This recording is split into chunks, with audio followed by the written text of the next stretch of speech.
దేవుని యందు విశ్వసించి రక్షణ పొందిన ప్రతి ఒక్కరి మనసులో ఒక ఆశ ఉంటుంది. అదేంటంటే దేవుని మాట వినాలి అని. అవునా కాదండి? ఉదయకాల సమయంలో మనందరం వచ్చింది కూడా అందుకే. దేవుడు నాతో మాట్లాడాలి, దేవుని మాట నేను వినాలి అని. దేవుని మాట వినాలి అని ఎంత ఆసక్తిగా ఎదురు చూస్తామో, విన్న మాటలు హృదయంలో భద్రపరచుకోవడానికి, విన్న మాటలను, దేవుడు మనతో పలికిన మాటలను ధ్యానించడానికి, అంత మాత్రమే కాదు, దేవుడు మనతో పలికిన మాటలను మన జీవితంలో ప్రాక్టీస్లో పెట్టడానికి మనం అంతే పట్టుదల కలిగి ఉండాలి. బైబిల్ గ్రంథంలో ఒక ప్రవక్త జీవితంలో నుండి దేవుడు ఆయనతో ఏం మాట్లాడారు, ఆయన దేవుని మాటల కొరకు ఎలా ఎదురు చూశాడో ఒకసారి సంఖ్యాకాండము 22వ అధ్యాయము, సంఖ్యాకాండము 22వ అధ్యాయము 3వ వచనం నుండి కొన్ని వచనాలు మార్చి చదువుకుందాం. Numbers chapter 22, let us read from verse 3. సంఖ్యాకాండము 22వ అధ్యాయము 3వ వచనం నుండి. జనము విస్తారముగా ఉన్నందున మోయాబీలు వారిని చూచి మిక్కిలి భయపడిరి. మోయాబీలు ఇశ్రాయేలీయులకు జంకిరి.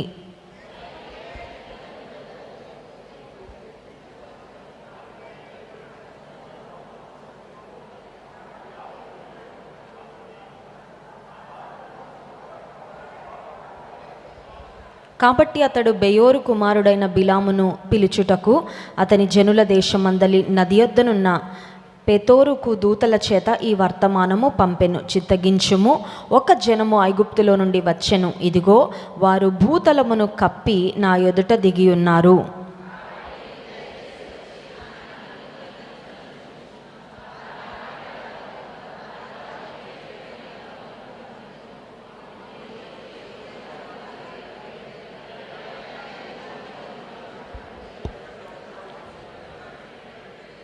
ఏడవ వచనం. కాబట్టి మోయాబు పెద్దలను, మిద్యాను పెద్దలను సోదె సొమ్మును చేత పట్టుకొని బిలాము నొద్దకు వచ్చి బాలాకు మాటలను అతనితో చెప్పగా. చాలండి, అంతవరకు చాలు. ఇక్కడ మనకు ఇద్దరు ప్రాముఖ్యమైన వ్యక్తులు కనబడుతున్న, 2 ఇంపార్టెంట్ క్యారెక్టర్స్, 2 కీ పర్సన్స్, ఇద్దరు ప్రాముఖ్యమైన వ్యక్తులు మనకు కనబడుతున్నారు. మొట్టమొదటి వ్యక్తి ఎవరంటే మోయాబీలకు రాజుగా ఉన్న బాలాకు అనే వ్యక్తి. అంత మాత్రమే కాదు, దేవుని ప్రజలను నడిపిస్తున్న ప్రవక్త అయిన బిలాము. వీరిద్దరూ మనకు కనబడుతున్నారు. ఇప్పుడు బాలాకు రాజు శత్రురాజు, మోయాబీలు మనకు తెలుసు ఇశ్రాయేలీలకు శత్రువులు. ఇప్పుడు మోయాబీల రాజైన బాలాకు ఆలోచన చేశాడు, ఇశ్రాయేలీలు చాలా విస్తారంగా ఉన్నారు, చాలా ఎక్కువ మందిగా ఉన్నారు, వారి మీద నేను జయం పొందాలంటే నేను ఏం చేయాలి అని ఆలోచన చేసి he decided to approach the man of God, దైవజనుడైన బిలామును సంప్రదించాలని ఒక ఆలోచన వచ్చింది.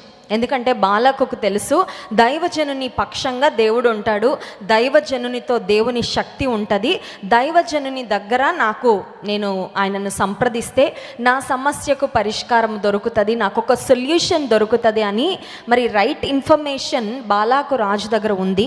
కాబట్టి బాలాకు రాజు ఇప్పుడు ఏం చేశాడని ఆలోచన చేస్తే బిలాము వద్దకు వర్తమానము పంపెను. 5వ వచనంలో చూడండి. కాబట్టి అతడు బెయోరు కుమారుడైన బిలామును పిలుచుట అతని జనుల దేశమందలి నది వద్ద ఉన్న పెతోరుకు దూతల చేత ఈ వర్తమానము పంపెను. A message to the man of God.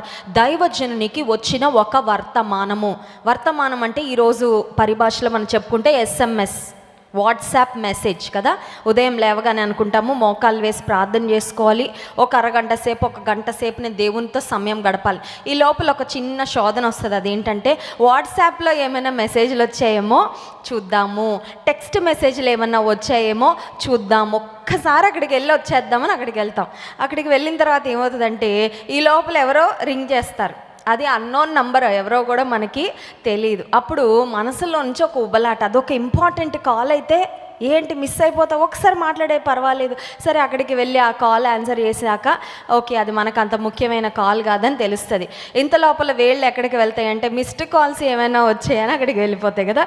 అవన్నీ చూసుకున్న తర్వాత ఇంత లోపల ప్రార్థనకు మనం కేటాయించిన సమయం అంతా అయిపోతుంది. ఈ లోపల క్లాక్ చూడగానే వంట చేయాలి, క్యారేజీలు పెట్టాలి, ఉద్యోగానికి వెళ్ళిపోవాలి, రెడీ అవ్వాలి. ఈ రష్ ఆఫ్ ద డే అంటే దినచర్యలో ఇంకా సమయం లేదు అని తారాస్థాయికి వచ్చేసింది. ఇక పనులతో పరుగులు పెట్టాలనుకొని ఏం చేస్తామంటే దేవునితో గడపాలనుకున్న సమయం కాస్త వేస్ట్ చేసేస్తూ ఉంటాం. వర్తమానము, ఆ మెసేజ్. ఇక్కడ కూడా దైవజనుడైన బిలాముకు ఒక వర్తమానము వచ్చింది. వర్తమానము రావడము మంచిదే, కానీ ఎవరి దగ్గర నుండి వర్తమానాలు వస్తున్నాయో జాగ్రత్తగా చూసుకోవాలి. దేవుని నుండి వచ్చే వర్తమానాలు చాలా జాగ్రత్తగా, చాలా కేర్ఫుల్గా రిసీవ్ చేసుకోవాలి. కానీ శత్రువు నుండి వచ్చే వర్తమానాలతో మనం ఏం చేస్తామో చాలా చాలా ముఖ్యము. అర్థమవుతుందండి?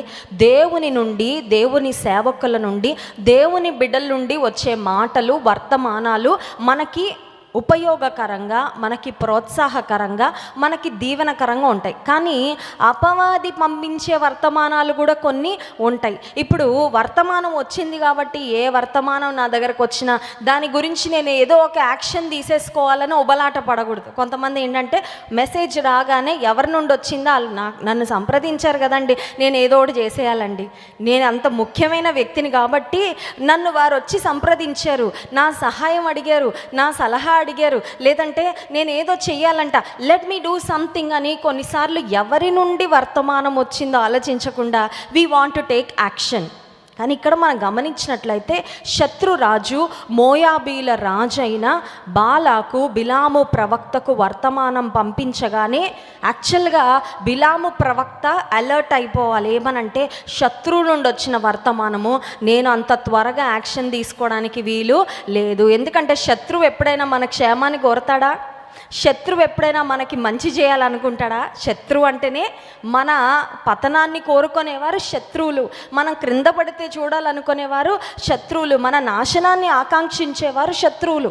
ఇప్పుడు బిలాము ఆ మెసేజ్ ఎప్పుడైతే కొంతమంది మెసెంజర్స్ ఒక వర్తమానముతో బిలాము ప్రవక్త దగ్గరకు వచ్చారో వెంటనే he should have cautioned himself. తాను కొంచెం జాగ్రత్తగా అలర్ట్గా అయిపోయి, శత్రువు నుంచి వచ్చిన వర్తమానమా, నేను అంత త్వరగా దాని విషయంలో ఏం యాక్షన్ తీసుకోకూడదు అని అనుకోవాల్సింది బదులు దైవజనుడు ప్రవక్త ఏం చేశాడంటే ఆ మెసేజ్ ఏంటో జాగ్రత్తగా విన్నాడు. ఆ మెసేజ్ ఏంటంటే 6వ వచనం చూడండి. కాబట్టి నీవు దయచేసి నా నిమిత్తము ఈ జనమును, దిస్ ఇస్ అ రిక్వెస్ట్. ఇది ఎట్లా ఉందంటే దయచేసి అనే మాట అంటే మామూలుగా ఇప్పుడు భాషలో చెప్పుకోవాలంటే ప్లీజ్. కొన్నిసార్లు మనకి ఎవరైనా వచ్చి ప్లీజ్ అనగానే ఏమనిపిస్తుంది? కరిగిపోతాం. మా పిల్లలు అదే వాడుతూ ఉంటారు, ఆ టెక్నిక్ వాడుతూ ఉంటారు. వద్దు అంటాను వెంటనే ప్లీజ్ అని ఫేస్లో ఒక ఎక్స్ప్రెషన్ పెడతారు. అది చూడగానే వద్దు అన్నదాన్ని నెక్స్ట్ మినిట్లో అంట, సరే పోతే పోన్లే తీసుకొని వెళ్ళిపో అంటాను. ప్లీజ్, దయచేసి అంటే కొంచెం మన హృదయాన్ని కరిగించేటట్లు ఒక ప్లీడింగ్ మేనర్లో ఏదైనా రిక్వెస్ట్ రాగానే మనుషులంగా మనలో ఉండే ఒక స్వభావం ఏంటంటే సర్లే ఏదో ఒకటి చేసేద్దాం, నన్ను ఇంతగా బతిమాలుతున్నారు కదా అని వి ఫీల్ ఆబ్లికేటెడ్. మనం ఏదో ఒకటి చేయాలని ఒక బలవంతము పొందినట్లు, పడినట్లు ఫీల్ అవుతూ ఉంటాం. దయచేసి అని శత్రువు నుండి వస్తున్న వర్తమానము ఏమని అడుగుతున్నాడంటే దయచేసి ఏం చేయాలయ్యా? దయచేసి ఏం చేయాలి? నీ ప్రజలు, నీ దేవుని నమ్ముకున్నవారు, జీవము కలిగిన దేవుని ఆరాధిస్తున్న వారిని నువ్వు నా నిమిత్తము శపించాలి. 6వ వచనం, వారు నాకంటే బలవంతులు, వారిని హతము చేయుటకు నేను బలముందుదునేమో, అప్పుడు నేను ఈ దేశములో నుండి వారిని తోలివేయుదును అంటూ, ఏలయనగా నీవు దీవించువాడు దీవింపబడుననియు, శపించువాడు శపింపబడుననియు. శత్రురాజుకు దైవజనుని యొక్క బలమేంటో తెలిసిందండి. కొన్నిసార్లు మన దగ్గర ఉన్న స్ట్రెంగ్త్ ఏంటో మనకు తెలియదు, కానీ మన శత్రువుకు బాగా తెలుసు. ఎందుకంటే శత్రువు మనల్ని ఎప్పుడు జాగ్రత్తగా గమనిస్తుంటాడు కదా. అపవాదికి తెలుసు, the devil knows your strength, the devil knows your weakness. నీ బలము, నీ బలహీనత అపవాదికి చాలా బాగా తెలుసు. ఇప్పుడు నీ బలాన్ని గురించి ఎవరైనా వచ్చి పొగుడుతుంటే ఉబ్బి తబ్బిబ్బి అయిపోకూడదు. అర్థమవుతుందండి? ఇప్పుడు అపవాది ద్వారా ప్రేరేపించబడిన బాలాకు రాజు బిలాము వద్దకు పంపించిన వర్తమానికులు ఒక మాటలో చెప్పాలంటే ఒక పొగడతలాగుంది. అయ్యా నీ దగ్గర ఎంత పవర్ ఉందో తెలుసా? బిలాము ప్రవక్త, నువ్వు ఎవరినైనా బ్లెస్ చేస్తే వారు దీవించబడతారు, నువ్వు ఎవరైనా కర్స్ చేస్తే, నువ్వు శపిస్తే వారు శపించబడతారు అనే మాటలు చెప్తూ ఉన్నప్పుడు బిలాముకు ఒక మాటలు చెప్పాలంటే ఒక సాఫ్ట్ కార్నర్ వచ్చేసిందండి. అంటే హృదయంలో ఒక రకమైన ఆ హృదయం కొంచెం అటు టిల్ట్ అయిపోయింది అన్నమాట, అటు వంగిపోయింది. ఎందుకంటే ఒకటి, దయచేసి అని అడుగుతూ ఉన్నాడు. రెండవది ఇతనిలో ఉన్న బలాలను గురించి మాట్లాడుతూ ఉన్నాడు. మూడవదిగా మనం గమనించినట్లయితే 7th verse 7వ వచనం చూడండి. కాబట్టి మోయాబు పెద్దలను మిద్యాను పెద్దలను సోదె సొమ్మును చేత పట్టుకొని గిఫ్ట్స్ అంట. ఏం పట్టుకొచ్చారు? గిఫ్ట్లు పట్టుకొని వచ్చారంట. ఎవరైనా హృదయం కొన్నిసార్లు కరగాలంటే ఏం చేయాలా? మా ధన్య వాళ్ళ ఫ్రెండ్కి ఏదో గిఫ్ట్ తెచ్చిందేమో నేను అనుకున్నా. వాళ్ళ ఫ్రెండ్ ఒక మెసేజ్ పెట్టింది మా ధన్యకి, దయచేసి నువ్వు నాకు ఏ గిఫ్ట్ స్కూల్కి తీసుకురావద్దు అని పెట్టింది. అయితే I happen to see that message. నేను చూసాను ఆ మెసేజ్. నేను అన్నాను, నాన్న మీ ఫ్రెండ్ ఏ గిఫ్ట్ నిన్ను స్కూల్కి తేవద్దంటుంది, నువ్వేమన్నా గిఫ్ట్ తీసుకెళ్ళావా? అమెరికా నుంచి వచ్చావు కదా, అమ్మాయి బహుశా ఎక్స్పెక్ట్ చేస్తుందేమో, ఆశించి బహుశా అలా అంటుందేమో, మరి తీసుకెళ్ళావా ఏమన్నా గిఫ్ట్ అని అడిగా. మమ్మీ లేదు మమ్మీ, తీసుకురావద్దని నాకు ముందే చెప్పింది, మళ్ళీ మెసేజ్ కూడా పెట్టింది అనింది. నేను కొంచెం షాక్ అయ్యాను. ఎందుకంటే ఎవరైనా ఆశపడతారు కానీ వద్దు వద్దు వద్దని అంతలాగా చెప్తారా? నేను అన్నాను, ఎందుకు వద్దంటుంది నీ ఫ్రెండ్ అంటే తను చెప్పింది వాళ్ళ మమ్మీ తనకు ఒకటి నేర్పించిందంట. అదేంటంటే ఎవ్వరి వద్ద నుండి గిఫ్ట్స్ తీసుకోవద్దు. ఒకవేళ వారి దగ్గర నుండి గిఫ్ట్స్ తీసుకుంటే మనకి ఇష్టం లేని పనులు కూడా కొన్నిసార్లు వాళ్ళ కొరకు చేయాల్సి వస్తుంది. అందుకని డోంట్ యాక్సెప్ట్ ఎనీ గిఫ్ట్స్ అని చెప్పిందంట. I was really amazed at Dhanya's friend's mother's wisdom. Dhanya యొక్క స్నేహితురాలి తల్లికి ఉన్న జ్ఞానాన్ని బట్టి నేను ఆశ్చర్యపోయా. నిజమే కదా, కొన్నిసార్లు గిఫ్ట్లు ఇస్తూ ఉంటే కొన్నిసార్లు తప్పుడు పనులు కూడా వాళ్ళ కోసం చేసి పెట్టాల్సి వస్తుంది. కొన్నిసార్లు వాళ్ళు తప్పు చేసినా మనం గట్టిగా ఏం అనలేము. ఎందుకంటే ఆ గిఫ్ట్ల ద్వారా కొద్దిగా మన హృదయం ఏమైపోతూ ఉంటుంది, మెత్తన చేయబడతా ఉంటుంది. ఇక్కడ బిలాము ప్రవక్త వారు పంపించిన బహుమానాలు లేదంటే వారు పంపించిన సొమ్ము చూడగానే నాకు ఏమైపోయిందంటే హీ స్టార్టెడ్ గెటింగ్ గ్రీడీ. ఆశ పెరిగిపోయిందండి, ఆశ వచ్చేసింది. ఆ బహుమానాలన్నీ చూడగానే ఆయన మనసులో ఏమైపోయింది, ఆశ ప్రారంభమైపోయింది. అపవాదికి తెలుసు దేవుని బిడ్డలకి ఏం ఆశ వేయాలో తెలుసు. అర్థమవుతుందా? చేపలు పట్టేవాళ్ళు చేపలు పట్టడానికి ఏం చేస్తారండి, గాలంకి ఏమేస్తారు, ఒక ఎర వేస్తారు, బెయిట్ అంటారు కదా, బెయిట్. మేము యూఎస్ వెళ్ళినప్పుడు కొన్ని దగ్గరలో గ్యాస్ స్టేషన్స్లో ఆగినప్పుడు ఆ గ్యాస్ స్టేషన్స్ పక్కన కొన్ని షాపులు ఉంటాయి, కొన్ని చిన్న చిన్నవి ఏమైనా దొరికే షాపులు. అక్కడ బయట ఒక చిన్న నోటీస్ కనబడింది నాకు, ఒక షాప్ బయట మీకు వామ్స్ దొరుకుతాయి అని, చిన్న చిన్న పురుగులు లైవ్ వామ్స్ దొరుకుతాయి అని పెట్టారు. అది ఎవరి కోసం అంటే చేపలు పట్టే వాళ్ళ కోసం. వాళ్ళు ఒక కవర్లో మంచిగా లైవ్లో ఉన్న పురుగులన్నింటినీ వాళ్ళు పట్టి పెంచి ప్రాబబ్లీ దే ఆర్ సెల్లింగ్. ఎందుకంటే చేపలు పట్టే వాళ్ళకి ఆ పురుగులు బాగా ఉపయోగం. ఇప్పుడు ఆ గాలానికి ఎప్పుడైతే ఆ ఎర వేస్తారో ఆ ఎర కోసం అని చేప వస్తుంది, ఎర కోసం చేప వస్తుంది. చేపను ఎంత బాగా దొరికిందని ఈ జాలర్ అనుకుంటాడు, నాకెంత బాగా చిక్కావే నువ్వు చేప అని ఇతను పట్టుకుంటాడు కదా. అపవాదికి తెలుసు ఎవరికి ఏ ఎర, అందరూ అన్ని ఎర్రలకి పడరు కదా. Some strong people they don't fall for weak baits. చిన్న చిన్న ఎర్రలకి, దేవుళ్ళు ఎదుగుతున్న వాళ్ళకి చిన్న ఎర్రలు వేయడు, స్ట్రెయిట్గా సింపుల్గా ఉండే ఎర్రలు వేయడు. చాలా కాంప్లికేటెడ్గా, చాలా కన్ఫ్యూజ్డ్గా, మనల్ని మభ్య పెట్టేలాగా, మనల్ని భ్రమ పెట్టేలాగా, మనల్ని అమ్మో ఇదో కాదో అని అర్థం కాని స్థితికి తీసుకొని వెళ్ళేటట్లుగా కొన్నిసార్లు అపవాది క్యాప్టివేట్ చేయాలని, దేవుని ప్రజలను దేవుని చిత్తం నుండి దూరం చేయాలని ప్రయత్నం చేస్తుంటాడు. ఇక్కడ గమనించినట్లయితే దోపుడు సొమ్మును పంపించినట్లుగా చూస్తున్నాం. అప్పుడు బిలాము యొక్క జవాబు ఏంటో చూడండి. సంఖ్యాకాండం 22వ అధ్యాయము 8వ వచనం. అతడు వారితో, ఈ రాత్రి ఇక్కడనే ఉండుడి, యెహోవా నాకు సెలవిచ్చిన మాటలను నేను తిరిగి వచ్చి మీతో చెప్పుదునెను. శత్రువులు వచ్చారు, ఏం చేయాలా? అర్జెంటుగా వెళ్ళిపోండి అనాలి. అవునా కదండి? శత్రువులు దేవుని మాటలు తీసుకొని వస్తారా? శత్రువులు దేవుని చిత్తాన్ని ఎప్పుడైనా తెలియచేస్తారా? శత్రువుల ద్వారా బిలాముకు కానీ దేవుని ప్రజలకు కానీ క్షేమం జరుగుతుందా? There is absolutely no way. శత్రువులు వచ్చారంటే వాళ్ళని అర్జెంటుగా పంపించేయాలి, వారిని అర్జెంటుగా తోలివేయాలి. ఒక శత్రువుల ద్వారా, ఒక అన్యుల ద్వారా దేవుని చిత్తం ఎప్పుడు కూడా మనకి తెలియపరచబడదు. దేవుని వాక్యము ద్వారా దేవుని చిత్తం తెలియపరచబడుతుంది.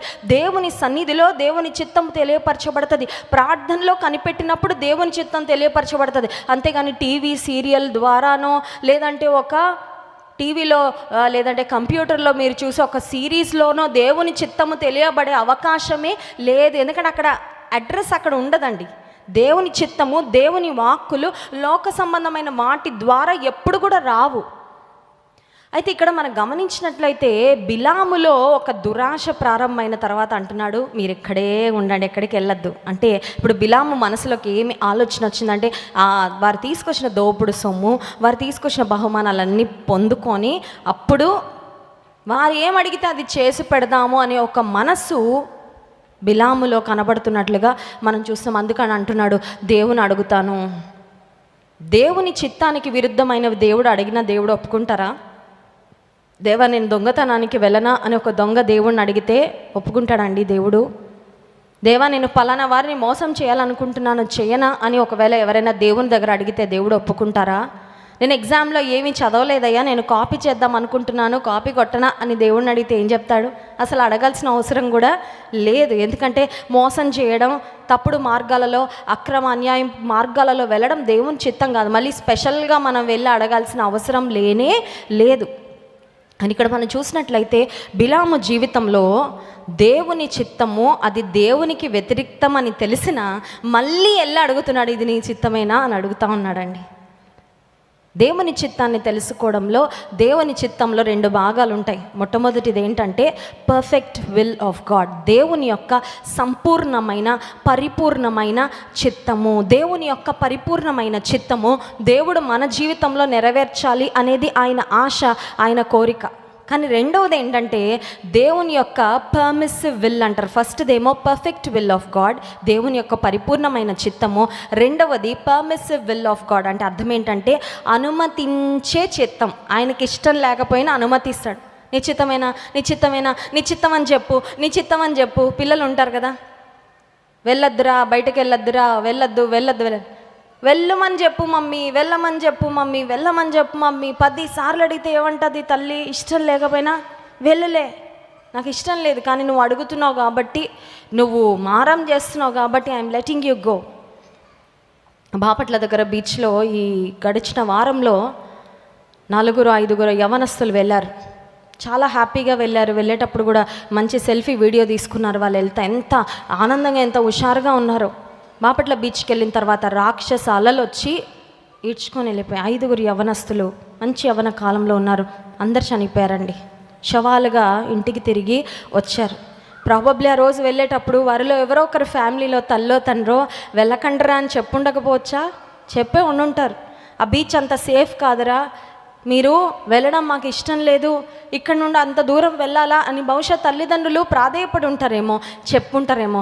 But the young people wanted to go, they wanted to have fun. వాళ్ళు అనుకున్నారు ఎట్లన్నా ఎంజాయ్ చేయాలి. పెద్దోళ్ళు ఎప్పుడింతే మా ఎంజాయ్మెంట్ని ఎప్పుడు ఆపేస్తూ ఉంటారు, ఎప్పుడు వద్దంటూనే ఉంటారని బహుశా ఒకవేళ ఇంట్లో వాళ్ళు చెప్పినా వెళ్ళారేమో మనకి తెలియదు. కానీ విగత జీవులుగా తిరిగి వారు వచ్చారు, ప్రాణాలు లేవు. ఆ కుటుంబాలలో ఉన్న శోకము అది ఎవ్వరు కూడా తీర్చలేరండి. కుమారులు 5 కుటుంబాలలో మరి గర్భశోకం మిగిలిపోయింది. దేవుని చిత్తమును తెలుసుకోవాలని ఆశ కలిగిన మనము కొన్నిసార్లు ఏం చేస్తామంటే పరిపూర్ణమైన దేవుని చిత్తం కొరకు కనిపెట్టకుండా అనుమతించయ్యా, నీకు ఇష్టమే అని చెప్పే నా కోసం, ఆ తర్వాత బాధలేవో నేను పడతానుగా అన్నట్లుగా ఉంటాం. దేవా నువ్వు ఓకే అని చెప్పే, ఆ తర్వాత పడే బాధలు సమస్యలన్నీ నేను చూసుకుంటాను కదా అన్నట్లుగా కొన్నిసార్లు దేవుని యొక్క అనుమతి కొరకు మనం బలవంతం చేసేవారుగా కనబడుతూ ఉంటాం. పర్మిసివ్ విల్ కొరకు కనిపెట్టినప్పుడు ఆ పర్మిసివ్ విల్తో పాటు వచ్చే కాన్సిక్వెన్సెస్ అన్నీ కూడా మనం భరించాలి. దేవుని పరిపూర్ణమైన చిత్తములో మనం సాగితే ఆయన పరిపూర్ణమైన కృప, ఆయన పరిపూర్ణమైన నడిపింపు, ఆయన పరిపూర్ణమైన సహాయము, ఆయన పరిపూర్ణమైన మరి సన్నిధి మనకు తోడుగుంటాయి. కానీ కొన్నిసార్లు అనుమతించే అని దేవుని చిత్తం కాకపోయినా మనం బలవంత పెట్టి దేవుని ఒప్పించుకొని వెళ్తే కొన్నిసార్లు దాంతో వచ్చే పర్యవసానాలు కూడా, ఆ నష్టాలు కూడా మనం అనుభవించాల్సి వస్తుందేమో. ఇక్కడ మనం దైవజనుని చూసినట్లయితే he was doing the same thing. దేవుని ప్రజలను శపించడానికి వెళ్ళనా దేవా, నీ ప్రజలను శపించడానికంటే దేవుడు ఒప్పుకుంటాడా? God will never allow that. కానీ మాటికి బలవంత పెట్టి దేవుని అడిగినప్పుడు ఆఖరికి దేవుడు అన్నారు నువ్వు వెళ్ళన్నారు. మాటి మాటికి అడిగితే వెళ్ళు అన్న తర్వాత మనం గమనించినట్లయితే అవంతా చదవడానికి సమయం లేదు. కానీ దేవుని కోపము బిలాము మీద మండినప్పుడు, దేవుని ఉగ్రత ఆయన మీదకి వచ్చినప్పుడు ఖడ్గము దూసిన ఒక దూత బిలాము ఎదుట నిలబడినట్లుగా చూస్తున్నాం. ఇక్కడ ఇంట్రెస్టింగ్ థింగ్ ఏంటంటే, దేవుని ప్రజలను శపించడానికి బిలాము గాడిద మీద ప్రయాణం ప్రారంభించాడు. కానీ ఇక్కడ the donkey is better than the profit అనిపిస్తుందండి ఈ అధ్యాయం చదివితే. ఆ గాడిదే ప్రవక్త కంటే మంచిగా యోగ్యంగా ప్రవర్తించిందేమో, ఆ గాడిదలాగా మనం ఉన్నా చాలేమో అనిపిస్తుంది ఈ అధ్యాయాన్ని మనం ధ్యానం చేస్తే. ఏంటి ఈ గాడిద ఏం చేసింది అని ఆలోచన చేస్తే, ఆ బిలామును సంహరించాలని దేవుని దూత ఖడ్గము దూసి నిలబడినప్పుడు ఆ గాడిద ముందుకు వెళ్ళట్లా, ఆ గాడిద ఆపుతా ఉంది. ఎందుకంటే ఆ గాడిదకు దాని యజమానుడు అంటే అంత నమ్మకత్వము ఉంది. I want to protect my master, నా యజమానుని నేను భద్రపరచాలి, నా యజమానుని మీదకి ఏ కీడు రావడానికి వీలు లేదు అనే పట్టుదల. బిలాము యొక్క యజమానుడు దేవుడు. దేవుని విడిచిపెట్టి, దేవుని మాటను విడిచిపెట్టి దేవునికి వ్యతిరేక్తమైన కార్యం చేయడానికి బిలాము వెళ్తా ఉన్నాడు. కానీ ఆ నోరు లేని ఒక మూగజీవిగా ఉన్న గాడిద మాత్రం తన యజమానుని విషయంలో చాలా నమ్మకంగా వ్యవహరిస్తున్నట్లుగా మనం చూస్తున్నాం. ఆ సమయంలో దేవుడు గాడిద యొక్క నోరు తెరిచాడంట. Something very very unusual. గాడిద నోరు దేవుడు తెరిచాడు. And the donkey started speaking. గాడిద పలుకుతున్న మాటలు ఏంటి అని ఆలోచన చేస్తే 33వ వచనం, ఆ గాడిద నన్ను చూచి ముమ్మారు నా ఎదుట నుండి తొలగెను, అది నా ఎదుట నుండి తొలగని ఎడల నిశ్చయముగా నేనప్పుడే నిన్ను చంపి దాని ప్రాణమును రక్షించి ఉందునని అతనితో చెప్పెను. బిలాముతో గాడిద పలుకుతున్న మాట 30వ వచనం, అందుకు గాడిద, నేను నీ దాననైనది మొదలుకొని నేటి వరకు నీవు ఎక్కుచూ వచ్చిన నీ గాడిదను కానా, నేను ఎప్పుడైనా నీకట్లు చేయుట కద్దా అని బిలాముతో అనగా అతడు లేదనెను. What a faithful donkey. గాడిదలో ఉన్న నమ్మకత్వం. కుక్క చాలా నమ్మకమైన జీవి అని మనం చదువుతూ ఉంటాం, చూస్తూ ఉంటాం కూడా. Dogs are very faithful. కానీ ఇక్కడ ఒక నమ్మకస్తురాలుగా ఉన్న ఒక గాడిద కూడా మనకి కనబడుతూ ఉంది, తన యజమానుని కాపాడడానికి ఎంత నమ్మకత్వమో.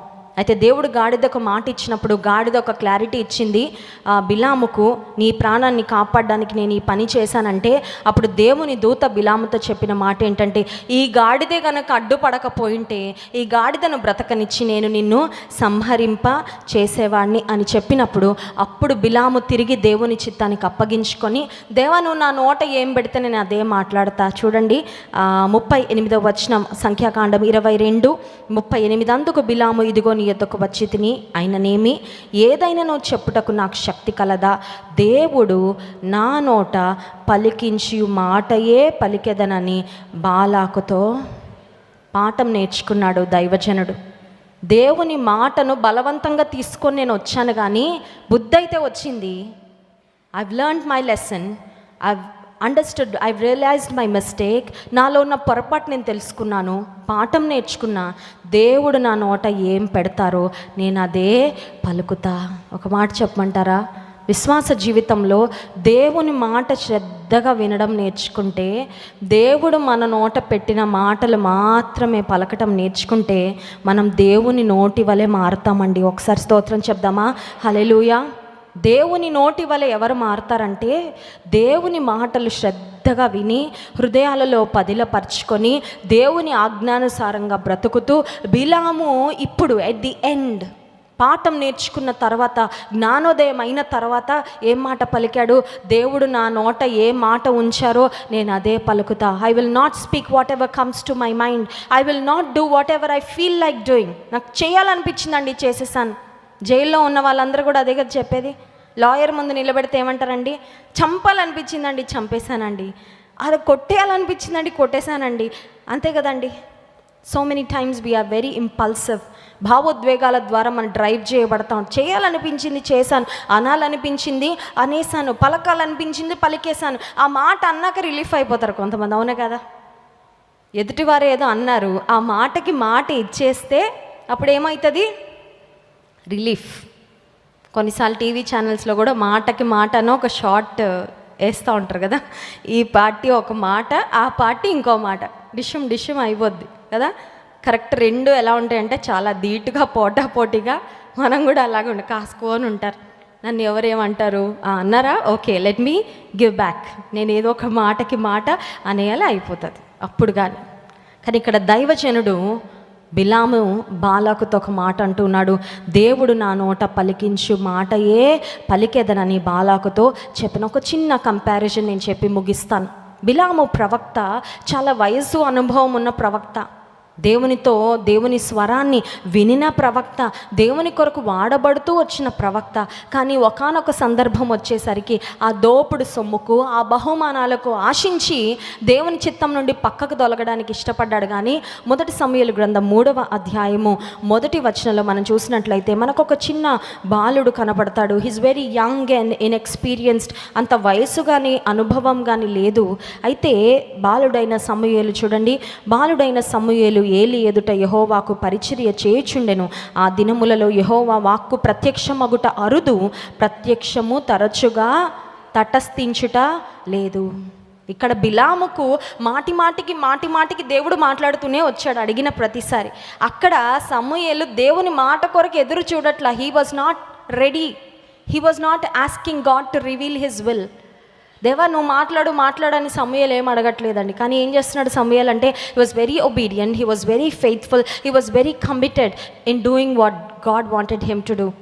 ఆ షిలోహులో దేవుని మందిరంలో యాజకుడైన ఏలి ఎదుట పరిచర్య చేస్తున్న సమూయేల్లో మనకు కనబడే లక్షణం ఏంటంటే, నమ్మకంగా, చాలా సిన్సియర్గా, చాలా యథార్థంగా, చాలా భక్తిగా దేవుడు తనని ఏ పని చేయమన్నాడు అది చెప్తూ ఆ పని చేస్తూ సాగాడు. అండ్ డే కేమ్, ఒక దినం వచ్చింది, దేవుడే సూటిగా తన స్వరము ద్వారా సమూయేలుతో మాట్లాడాడు. దేవుడు మాట్లాడాలంటే ఆయన వయసు చూడడు. దేవుడు ఒక వ్యక్తితో మాట్లాడాలంటే వారికి ఎంత అనుభవం ఉందో దేవుడు చూడడు. దేవుడు ఒక వ్యక్తితో మాట్లాడాలంటే వారి చదువేంటో దేవుడు చూడడు. దేవుడు ఒక వ్యక్తితో మాట్లాడాలంటే వారి రక్షణ పొంది ఎన్ని సంవత్సరాలు, అవన్నీ కాదండి.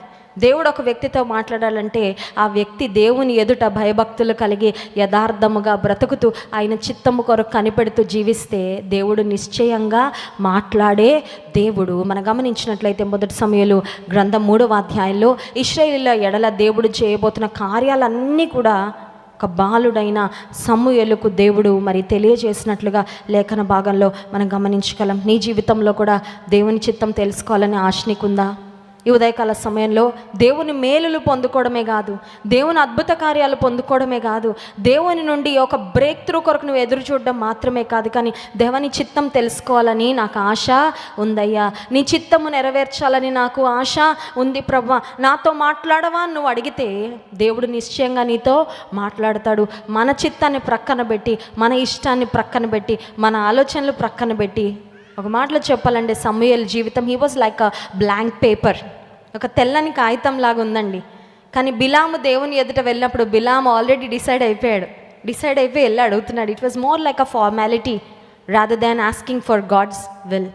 బిలాము దేవుని ఎదుట వెళ్ళి అడిగినప్పుడు అదేదో మాట వరుసకి దేవా నన్ను పంపించే అన్నట్లుగా అడగడమే తప్ప ఒక ఓపెన్ మైండెడ్గా అడిగినట్లుగా మనం చూడం. కానీ సమూయేలును మనం చూస్తే he was like a blank paper, ఒక వైట్ షీట్ లాగా ఉందండి. సమూయేలు హృదయము, సమూయేలు మనస్సు చాలా పరిశుద్ధంగా, చాలా యథార్థంగా, చాలా మరి దేవుని కొరకు మాత్రమే ఎదురు చూస్తున్న ఒక చిన్న బాలుని వలె మనం సమూయేలును చూస్తాము. అతని జీవితంలో దేవుడు తన చిత్తాన్ని తెలియపరచడు. ఈ ఉదయకాల సమయంలో నీ హృదయంలో ఎన్ని గందరగోళాలు ఉన్నా, ఎంత కన్ఫ్యూజన్ ఉన్నా, ఎన్ని ఆలోచనలు ఉన్నా, నీ హృదయంలో ఉన్న ఆ గందరగోళం అంతా ఒక్కసారి తుడిచి వేసుకొని, ప్రభా ఇదిగో నీ చిత్తం కొరకు ఒక బ్లాంక్ పేపర్ లాగా, ఒక ఎంటీ పేపర్ లాగా, ఒక ఖాళీగా నన్ను నేను ఖాళీ చేసుకొని నీ ఫ్రెష్ రెవల్యూషన్, నీ యొక్క స్పష్టమైన నూతనమైన నువ్వు పలికే మాటల కొరకు నేను ఎదురు చూస్తున్నా, నువ్వు ఎదురు చూడగలిగితే దేవుడు నీతో సూటిగా మాట్లాడతాడు. నీ జీవితం పట్ల ఆయన చిత్తాన్ని తెలియపరుస్తాడు. కళ్ళు మూసుకోండి, ప్రార్థన చేసుకుందాం. ఉదయకాల సమయంలో ఉపవాస ప్రార్థనకు వచ్చిన మనము, ప్రభా నా జీవితము ఎడల నీ చిత్తం ఏంటో నువ్వు తెలియచేయి ప్రభా. నీ చిత్తము నువ్వు బయలుపరిచినప్పుడు దాన్ని నేను త్రోసిపుచ్చకుండా నాకు సహాయం చేయయ్యా. నీ చిత్తము కష్టమైన, నీ చిత్తము కొన్నిసార్లు ఇబ్బందికరంగా కనిపించిన, నీ చిత్తము చేసే హృదయము అసంసిద్ధత నాకు ఇవ్వు ప్రభా. ఒక్క మాట పలుకయ్యా, అడుగుదామా? ఒక్క మాట యేసయ్య పలికి ఒక్క మాట చాలు మన జీవితాన్ని మార్చడానికి, మన పరిస్థితులు మార్చడానికి. నీ సొంత ఆలోచనలతోనే నీ మనసంతా నిండిపోయి దేవుని మాటలు వినడానికి చోటు లేకుండా అయిపోయిందేమో. నీ మైండ్లో, నీ మనస్సులో ఉన్న ఆ కన్ఫ్యూజన్, ఆ నాయిసెస్, ఆ ధ్వనులు, ఆ డిస్టర్బెన్సెస్ అన్నీ ఒకసారి వాటన్నిటిని మ్యూట్ చేసే. దేవా, నీ మాట నాతో పలుకయ్యా. ఒక మాట పలుకు ప్రభు, ఒక మాట చెప్పయ్యా. నా జీవితం మారుతుంది, నా బ్రతుకు మారుతుంది, నేను మార్చుకుంటానయ్యా. నేను ఏ మార్గంలో ఉన్నాను నాకు చూపించు. నీ మార్గంలో ఎలా నడవాలో నాకు చూపించు. నిన్నెలా గణపరచాలో నాకు చూపించు. నిన్నెలా వెంబడించాలో నాకు చూపించు. నీ కొరకు ఎలా ముందుకు సాగాలో నాకు చూపించు. ఏవి విడిచిపెట్టాలో నాకు చూపించు తండ్రి. దేవుని సన్నిధిలో అడుగుదామా? బిలాము దేవునికి ఇష్టం లేనిదని తెలిసిన అడిగాడు. దేవుని కోపము ఖడ్గము దూసిన దూత బిలాము మార్గంలో నిలబడింది. బిలాముకు దేవుడు బుద్ధి చెప్పాడు. ప్రభా, నీకు ఇష్టం లేని మార్గాలలో నేను అడుగులు వేయకుండా, నా పాదాలు వెళ్ళకుండా నాకు సహాయం చేయ ప్రభా. అడుగుదామా? పరిశుద్ధ మహోన్నతుడ, నీకు వందనాలు. సమూయేలు చిన్నవాడైనా నీ మాటను ఎలా రిసీవ్ చేసుకున్నాడో ప్రభా, నీ స్వరాన్ని వినే గొప్ప భాగ్యం ఎలా పొందుకున్నాడో మా కట్టి కృప దయచేయండి. నీ పరిపూర్ణమైన చిత్తానికి మాత్రమే ప్రభా మా మనస్సులు, మా హృదయాలు అంగీకరించడానికి తండ్రి, నీ చిత్తానుసారమైన మార్గంలో మాత్రమే మేము పయనించడానికి మాకు సహాయం చేయి. నీ స్వరాన్ని వినగలిగే చెవి మాకు ఇవ్వండి ప్రభా. వినుటకు చెవులు గలవాడు వినునుగా, కానీ ప్రకటన గ్రంథంలో వ్రాయబడినట్లుగా ప్రభా వినే చెవులు మాకు ఇవ్వయ్యా. లోకంలో ఉన్న స్వరాలు, లోకంలో ఉన్న మాటలు, లోకస్తులు ఇచ్చే సలహాలు ఇవన్నీ కాదు ప్రభా. నీ స్వరం వినే చెవులు, నీ స్వరాన్ని గుర్తించే చెవులు మాకు ఇవ్వయ్యా. నా గొర్రెలు నా స్వరము వినునని నువ్వు సెలవిచ్చావు ప్రభా. నీ స్వరాన్ని, కాపరి స్వరము విని గుర్తుపట్టి కాపరి యొక్క సంజ్ఞలను అనుసరించి వెంబడించే నాయన ఆ మంచి గొర్రెల వలె మమ్మల్ని చేయండి ప్రభా. నేను అనుసరించే కృప మాకు దయచేయండి. మిమ్మల్ని ఆరాధించి స్తుతించబోతుండగా ఆరాధన ఆత్మతో మమ్మల్ని నింపుమని యేసు నామములో ప్రార్థిస్తున్నాం తండ్రి, ఆమెన్. అందరూ లేచి నిలబడి దేవుని స్తుతించి ఆరాధించుకుందాం. ఒక మాట చెప్పుము ప్రభువా, నా జీవితం అంతా మారిపోనని పాట పాడి దేవునామాన్ని మహింపరుద్దాం. పాటల పుస్తకాలు ఉన్నట్లయితే 537వ పాట.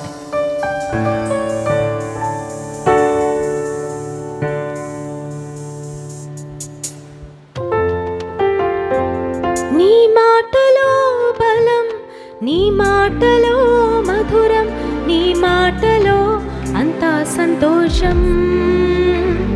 నీ మాటలో బలం, నీ మాటలో మధురం, నీ మాటలో అంతా సంతోషం.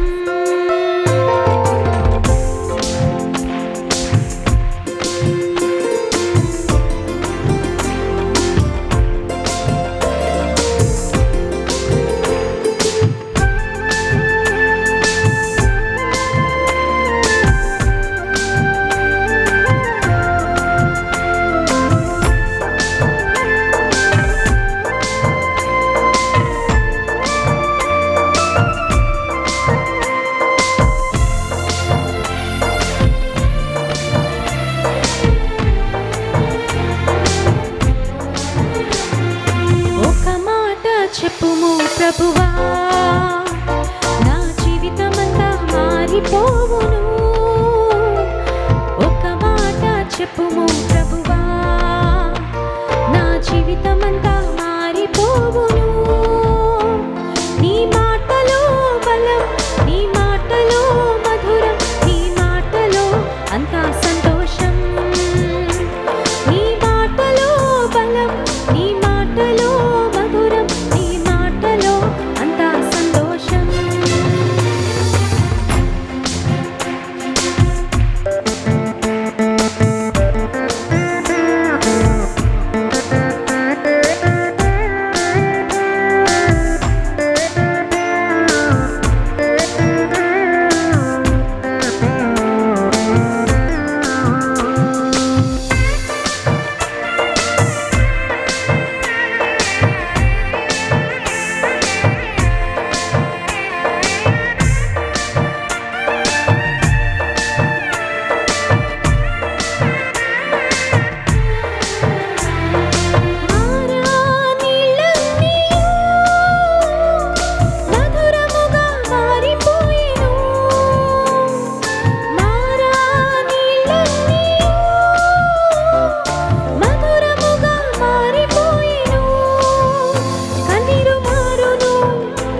జీవితమంతా మారిపోవును. ఒక మాట చెప్పుము ప్రభువా, నా జీవితమంతా మారిపోవును. నీ మాటలో బలం, నీ మాటలో మధురం, నీ మాటలో అంతా సంతోషం. నీ మాటలో బలం, నీ మాటలో మధురం, నీ మాటలో అంతా సంతోషం.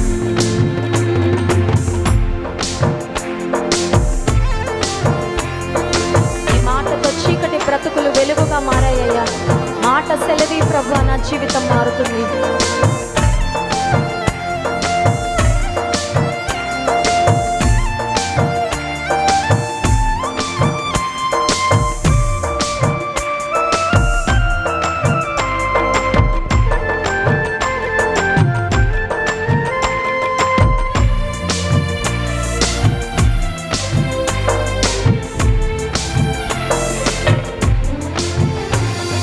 చీకటైన జీవితాలను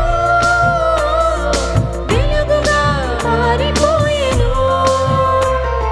చీకటైన జీవితాలను వెలుగుగా మారిపోయెను. కన్నీరు మారును, దుఃఖము మారును. కన్నీరు మారును, దుఃఖము మారును. ఒక మాట చెప్పుము ప్రభువా, నా జీవితమంతా మారిపోవును.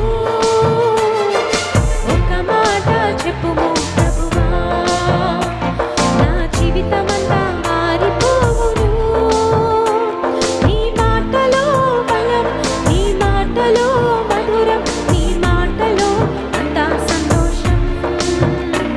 నీ మాటలో బలం, నీ మాటలో మధురం, నీ మాటలో అందరం పాడదామా? నీ మాటలో బలం, నీ మాటలో బలం, నీ మాటలో మధురం, నీ మాటలో అంతా సంతోషం.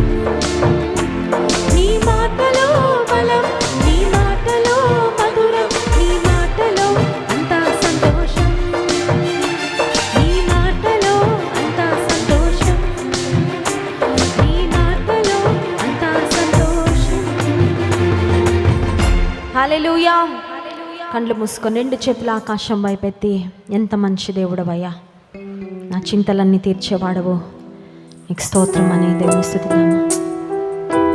చింతలన్నీ తీరేనయ్యా నిన్ను చేరగా.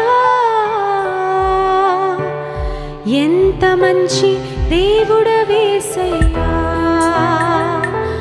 నా చింతలన్నీ తీరేనయ్యా నిన్ను చేరగా. ఎంత మంచి దేవుడవేసయ్యా.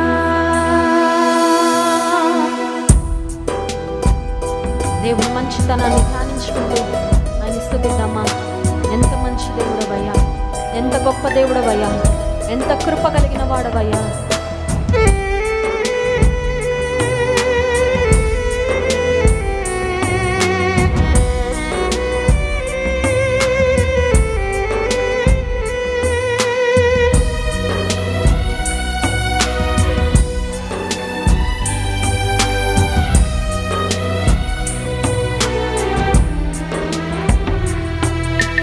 ఎంత మంచి దేవుడవయ్యా, ఎంత మంచి దేవుడవేసయ్యా. చింతలన్నీ తీరేనయ్యా నిన్ను చేరగా. ఎంత మంచి దేవుడవేసయ్యా, నా చింతలన్నీ తీరేనయ్యా నిన్ను చేరగా. ఎంత మంచి దేవుడవేసయ్యా.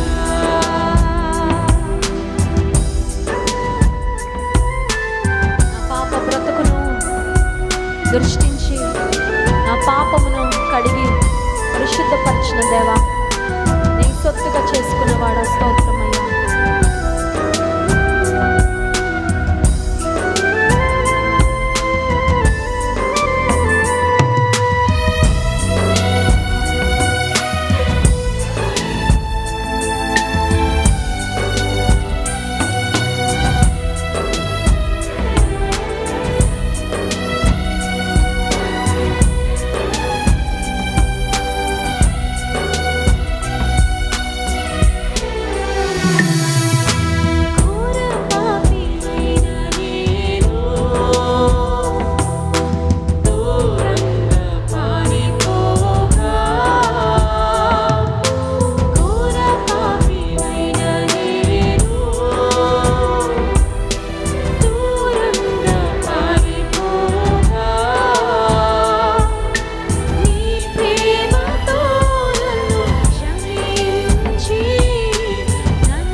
అందరం పాడదామా విశ్వాసముతో. నా చింతలన్నీ తీరేనయ్యా నిన్ను చేరగా, ఎంత మంచి దేవుడవే యేసయ్యా. పరిశుద్ధుడా, మహోన్నతుడా, మంచి దేవా, నీకు స్తోత్రం అయ్యా. ఎంత మంచి దేవుడవయ్యా. మేము చెడ్డవారమైనా మళ్ళలో మంచిగానే ఉన్నావు ప్రభా. పడి చెడిన మా బ్రతుకులను నీ మంచితనముతో నాయన నువ్వు లేవనెత్తావు ప్రభా. నీకు స్తోత్రము. చెడుగులో చెడుతనంలో జీవిస్తున్న మమ్ములను ప్రభా కడిగి పరిశుద్ధపరిచి శ్రేష్టమైన కృపలతో మమ్మల్ని నింపిన వాడా నీకు స్తోత్రము. రక్షణ భాగ్యం మాకు ఇచ్చిన దేవా స్తోత్రము. పరలోక రాజ్య వారసత్వాన్ని మాకు ఇచ్చిన దేవా నీకు స్తోత్రము. శుభప్రదమైన నిరీక్షణ మాకు ఇచ్చిన దేవా స్తోత్రము. నిన్ను బట్టి మాకు ధైర్యం ఇచ్చిన దేవా నీకు స్తోత్రం అయ్యా. మా ఆధారమా నీకు స్తోత్రము, మా ఆరోగ్యమా నీకు స్తోత్రము, మా అతిశయమా నీకు స్తోత్రము, మా బలమానికి స్తోత్రము, మా కేడమానికి స్తోత్రము, మా ఆశ్రయదుర్గమానికి స్తోత్రం అయ్యా. నీవు తప్ప ఇంకెవ్వరు లేరు ప్రభా. నీవు తప్ప నాయన మేము ఇంకెవరిని ఆశ్రయించడం లేదు ప్రభా. మా నమ్మిక నీ అందేనయ్యా, మా నమ్మిక నీ అందే. మధ్యాహ్న కాల సమయంలో ఎంతమంది అయితే ఈ ప్రార్థనలో నీ వైపు మాత్రమే చూస్తూ విశ్వాసముతో నీ కార్యాల కొరకు ఎదురు చూస్తున్నారో, ఆశగల ప్రాణాన్ని తృప్తిపరిచే దేవుడు నీ మేలులు, నీ అద్భుత కార్యములు ప్రతి ఒక్కరి జీవితంలో మీరు జరిగించండి ప్రభా. నీ స్వరమును మేము వినగలగడానికి మాకు సహాయం చేయి. నీ మాటలు వినుట కన్నా శ్రేష్టమైన భాగ్యం ఏది లేదు ప్రభా. ఈ లోకంలోని మాటలు, లోక సంబంధమైన వ్యక్తుల మాటలు వింటే మేము నష్టపోతాం, కానీ నీ మాటలు వింటే మేము లేవనెత్తబడతామయ్యా. నీ మాటలు వింటే మేము బాగుపడతాం ప్రభా. నీ మాటలు వింటే మేము పరిశుద్ధపరచబడతామయ్యా. నీ మాటలు వింటే మా జీవితాలు శ్రేష్టంగా మారుతాయి ప్రభా. మీ దాసుని సిలువ చాట మరుగుపరిచి శ్రేష్టమైన నీ వాక్కులు మా ఒక్కొక్కరికి అనుగ్రహించండి. మా హృదయాల నీ మాటల కొరకు మేము తెరుస్తున్నాం ప్రభా. పరిశుద్ధాత్ముడా, నీ సంచారం ఇక్కడ బలంగా మీరు ఉంచినందుకు వందనాలు తండ్రి. నీ కార్యాలు మా మధ్యలో జరిగించండి ప్రభా. చివరిలో మీ దాసులు ప్రార్థన చేస్తూ ఉండగా అనేక అద్భుత కార్యములు నాయన, అనేక సూచక క్రియలు మేము ఇక్కడ చూచినట్లు సహాయించే నజరేయుడైన యేసు, దావీదు కుమారుడా, నువ్వు నిన్న నేడు నిరంతరం ఏకరీతిగా ఉన్న దేవుడో, నువ్వు సజీవుడో ప్రభా. ఇదిగో యుగ సమాప్తి వరకు సదాకాలం మీతో ఉంటాను అన్నారు. మీరు మాతో ఉన్నారు ప్రభా. నీకు వందనాలు. నీ కార్యాలు మా మధ్యలో స్పష్టంగా జరిగించండి తండ్రి. ప్రతి అంధకారమును బంధించండి. మా స్తుతి, మా ఆరాధన మీరు స్వీకరించినందుకు మీకు వందనాలు చెల్లించుకుని శిరస్సు వంచి మీకు కృతజ్ఞతాస్తుతులు చెల్లిస్తూ ఈ స్తుతి ఆరాధన ప్రార్థన యేసుక్రీస్తు ప్రభు శ్రేష్టమైన నామంలో మీకే సమర్పిస్తున్నాం తండ్రి. ఆమేన్.